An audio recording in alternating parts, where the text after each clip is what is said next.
Caleb, is there anything that you guys learned in the first open week that you applied in terms of preparation in this last open week? Definitely just figuring out who we are. Obviously, we have an idea of what we were going to do that first week, and some things work, some things don't. So just being able to adjust off of that and build on the things that work for us, but also finding our weak spots. Obviously just being a better overall team from that, and so that's been a huge part of our just development as a team overall. And as we carry ourselves through the season, we know that we can't continue to grow if we don't work on those weak areas. So that's been a huge emphasis for us throughout the season. Caleb, describe how the communication has been now that Jeremiah is in Keenan's spot, and that communication getting to the rest of you guys. How has that transition gone? It's been good. Jeremiah, we just say T-Lander, he's always been huge on his communication.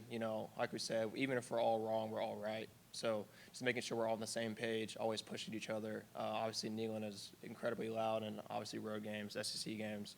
So just always harping on communication, making sure that everyone gets the call and any checks that we have, just making sure we go back and forth so that we're all on the same page. So he's been great at it, and he continues to grow from it, and he's doing awesome. In recent weeks, depending on the look, you guys have gone more three backer sets, more of a traditional 4-3 look. What do you like about that set and having the ability to have multiple linebackers out there on the field? I think my favorite thing about it is obviously it just emphasized, like Coach N said, having dual backers, just showing that all of us can kind of play in three different spots, to give a different look for offenses. And it just makes it a little tricky because they don't know what we're going to come out in or different packages. But it's been fun because all of us just play free, and, we all communicate. We're with each other all the time. So just being able to have three backers in the game, we just get the rock and roll and go play.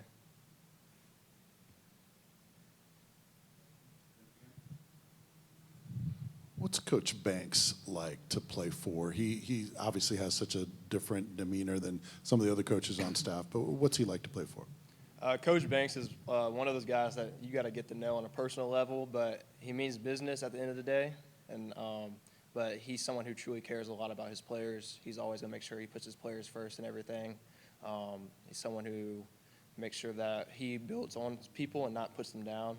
So, yeah, he's going to teach you what you did wrong, but he's going to make sure you learn from it, not just to yell without a purpose, but make sure there's a purpose behind it. But it's awesome to play against him. He opens up the playbook, sees things that we like, asks us constantly, what do we want to do this week? And just things we see, he's open about just making sure that players can communicate with coaches, and that it's not just coaches talking to players. So it's awesome to be around him, and he's a great coordinator.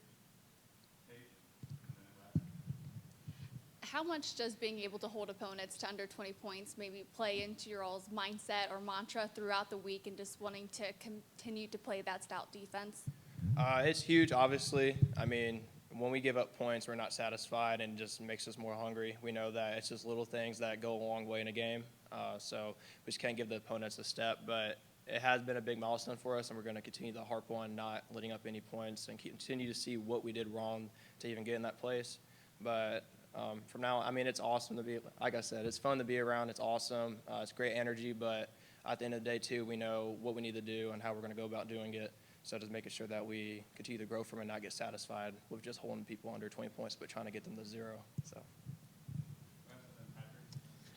Caleb, obviously you're from just down the road, or you went to high school just down the road from Lexington. What's this game mean to you, and how many sort of connections do you have either with that university or with the guys on the team or anything like that?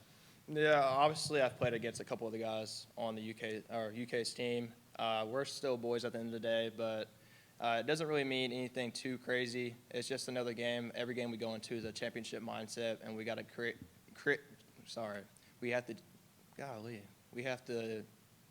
I don't know what word I'm trying to say, but we have to treat each week like it's a championship game because you never know what opponent's going to step up. So we go in every week knowing that we got to handle that business that week, and then we'll handle the next business next week. So it's not really too big for me. It's fun to play against those guys, but respect at the end of the day. And no, we got to handle business. Caleb, I'm sure you guys went into the season defensively confident what you guys could put out there. Do you think you guys would be this good on defense? For sure. I mean, we have to go in with confidence. That's always a big part of it.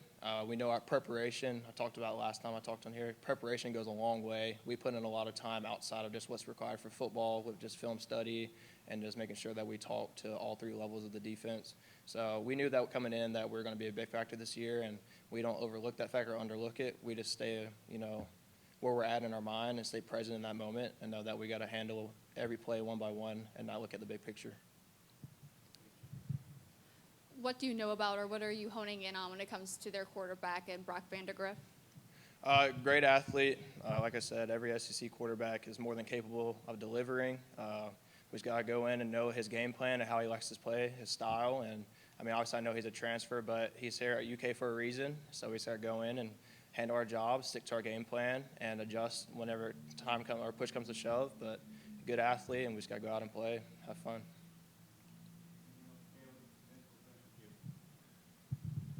I know some of the coaches and players on offense had talked about for a couple of games, teams were doing different things, showing different structure than maybe what was on tape. How much does that happen for you guys defensively with offenses trying to show you things that they hadn't done on tape before they played you? Yeah, obviously there's a lot of tendencies. We always try to pick up on those things, but every team's going to give their best. And sometimes they're going to show us things that we've never seen before, like you just stated. But, at the end of the day, it comes back to our training and our ground rules of our defense and different coverages. So we just go back to our rules and what we know best, and that way we can just adjust off of it. It might not work then, but if we can somehow shut it down then we can look at the film and see what we need to grow from. And so it's just going back to our ground rules and stuff like that. Yeah, thank y'all.